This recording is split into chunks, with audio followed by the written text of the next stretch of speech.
Numachi Rouka, the devil who collects misfortune. She is a character who appears in just one part of Monogatari, yet even so leaves an impression that stays with you for the rest of the series. There is a tragedy to her character, but also at the same time a great beauty. She is neither water nor poison, and so that is what we shall discuss today. So if you find yourself entertained at any point during the video, then consider liking, subscribing and ringing that bell, as I cannot explain to you how much just a small action could do for this channel. And if you want to go the extra mile to support this channel even further, then consider pledging to my Patreon. Anyway, on with the video. The name Numachi Rouka is one that holds a lot of significance. I know, very surprising.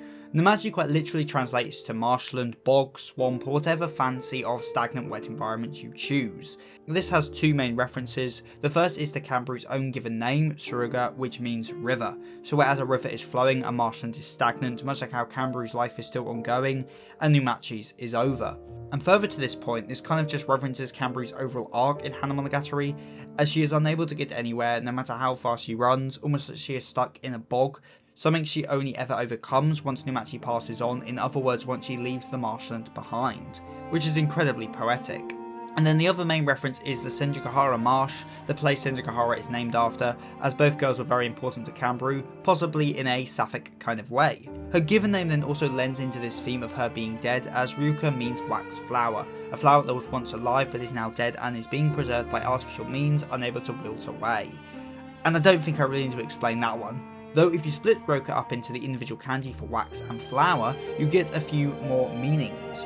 Wax can also refer to a phonograph, wax cylinder, which is a recording of the past, again pretty self-explanatory, and flower is, well, flower, probably the most important bit of symbolism attached to Kanbaru's character, as well Hanamonogatari literally means flower story. And I guess a quick side note, if you ever wondered what the flowers were in the Bakemonogatari opening, ambivalent world, they are lilies, which to us English speakers may not mean much, but in Japan a lily is called a yori, the word for a lesbian relationship, so yeah, that's the main reason flowers, specifically lilies, are so commonly used in Kanbaru's symbolism.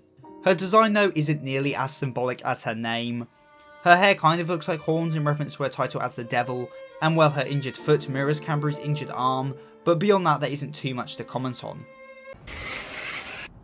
Numachi was once a prodigy at basketball, the rival of Kanbaru, and a girl of great skill. However, upon suffering an injury to her leg, her future in the sport was all but ended. Numachi, in an understandable depression, picked up a new and far more taboo hobby. She started to collect misfortune as the devil. The way she operated as the Demon King is something that cannot be called good nor bad. The outcome was for sure positive, yet she was gaining pleasure from the suffering of others, so can that really be called good? And this ambiguity is of course intentional, as Numachi's role in the narrative is in large part to show Kanbaru the nature of the world, how things are not black and white, and that sometimes doing what you want isn't always something that is good. However, something unknown to Numachi herself was that she was an oddity, that she was dead. Numachi Rouka took her own life. Yet even so, she stayed on living even past death, and the word stayed is specifically important, as she doesn't move forward into the future. No, she just stays the same, doing the same things over and over, moving around but never forward, something which makes her not dissimilar to her middle school basketball rival, Kanbaru Suruga. When Numachi reunites with Kanbaru, she does as she always does and relieves her clients of their stress and brings them comfort in their times of hardship. She even takes away the devil's arm from Kanbaru, something which is a net good for both parties. She's a force for good, yet even so she is someone that Kanbaru cannot ignore, someone that she must face, as they are rivals. Now, just by the nature of Numachi's role in the narrative, we're going to have to talk about Kanbaru a lot, as well pretty much all of Numachi's thematical relevance in the story is in relation to Kanbaru's own coming of age story, which in its own way is quite fitting seeing as Numachi is already dead and hence has no arc of her own to follow. And so what I'm about to cover will again be covered in my dedicated Kanbaru analysis video in the future, but hey, what are you going to do? You can't really discuss one of these two without mentioning the other. Now, Kanbaru before the events of Hanamonogatari is metaphorically stuck, almost like she is in a bog. She spends her time running and running but never gets anywhere. She can't seem to reach the future no matter how far she runs, nor go back to the past no matter how hard she tries. Hanamonogatari then is a story about Kanbaru finally getting somewhere, about finally moving on into the future and leaving her adolescence behind. However, doing so is not easy for her. Her bandaged arm is a constant reminder of her past and her true desires. It's something she cannot run away from, as it's literally part of her. She can't face the problem head on, as every time she tried in the past, others were hurt. So instead she just puts it off, hoping time will fix her wounds. Numachi is someone who shares this mindset. As the devil, she acted as a one-way therapist, as someone who listened to problems, collected misfortune, and then did nothing more. She found that just by having their problems heard, most people felt better. She believed that time heals all things, yet for Kanbaru this couldn't be further from the truth. Numachi in a lot of ways is the person Kanbaru wanted to be, someone who wasn't consumed by misfortune but found light in it, someone who wasn't bound by the rainy devil but instead tamed it. She is like the ideal self that Kanbaru wished she could be, and this is why she is the antagonist of the Surrogate Devil arc. As Kanbaru must best her rival, the person who embodies all she wishes to be. She must best Numachi in order to stop being bogged down in thoughts of the kind of person she could be, and instead run into the future and become the person she will be. Numachi is not water nor poison. She is messy, much like Kanbaru's bedroom, and much like the world at large. She shows Kanbaru the true nature of the world, a mess where a devil can be a saviour. When doing nothing but listening can do more than taking action. Numachi took her own misfortune and used it to help others, whereas Kanbaru tried to confront her misfortune and instead got others hurt.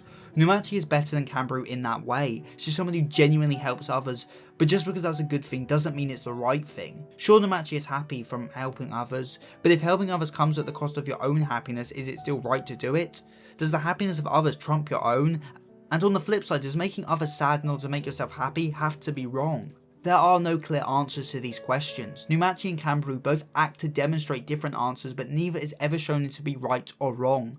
And this of course is by design, as once again Numachi's purpose is to show Kanbaru and us the viewer that the world is messy, that sometimes being happy means being selfish, and that sometimes being selfless also means being happy. Life is just an endless series of mistakes and reflections. Sometimes you do bad things, sometimes you do good things, sometimes the only one who can decide whether things are good or bad is yourself. In their final confrontation, Kanbaru is fighting not for Numachi, not for the greater good, not for anyone else. She is doing so selfishly for no one but herself. She knows that what she is doing will leave Numachi's clients in misfortune, that no one will benefit but her. That people may well suffer, but does so anyway, as in order to come of age and mature, she must put herself first. This is in clear contrast to Numachi, as she is someone who, even if she gains pleasure from it, is without question helping others. She is a net good on the people she interacts with. And from this point of view, it almost seems like Kanbaru is the bad guy, as it's not even like she's doing this to help Numachi, no, she just wants to beat her rival. Yet, as Kaiki makes clear earlier in the arc, nothing is black and white. Numachi has no adolescence to leave behind, as she's dead. She can't strive towards the future, as she will forever be stuck in a bog. She can't move on, as that's her nature as an oddity. When Kanbaru bests Numachi and lets her pass on, it's almost like the roles are reversed. Kanbaru lets Numachi be free of the devil like she had done to her earlier in the arc, and takes on Numachi's burden for herself in the form of the devil parts. She in a way then saved Numachi. Yet even if this is a possibility, it is just that, a possibility, as we don't know what Numachi thought, we never get to find out, which is kind of the overall point of Numachi's character, to show the contradictions of the world, the mess that the world really is. She showed Kanbaru so much and allowed her to finally break away. Numachi was someone Kanbaru envied, someone she desired to beat, and someone she loved. It's a mix of emotions, a mess of emotions, and that's the point. At the end of the day, Numachi was Kanbaru's rival, nothing more, nothing less, and a rival is one you must surpass in order to run towards your future. At the end of the day, as Araki says, it will never be clear if what Kanbaru did was right or wrong. Numachi was bested and she passed on, that is a fact, but whether that was right or wrong, no one can ever decide that fact. Did Numachi inside want to move on? Did she want to escape her oddity issues like Kanbaru did? We will never know. Yet even in the end, even as she passed on, she was able to help someone, but this time she did so not by merely taking on their misfortune and hearing their story, but by actively taking part and actively helping them out. Kanbaru was saved by Numachi's actions, even if Numachi didn't intend it that way, and that in itself is beautiful, just another mess in this world of endless possibilities, in this ambivalent world. Comment of the week comes from Malcolm Lane, and I really hope the video was as good as you expected. If you are interested in my literary endeavours, then why not check out my books Gang, Fluid Justice and People of Fate Volume 1, available at Amazon.com. And if you want to go the extra mile in supporting this channel, then consider pledging to my Patreon, where for as little as £2.75 a month, you can get your name at the end of the video, like Hikari Desu, 7SO, Smokey McBobby, Rinjack9696 and Dewey.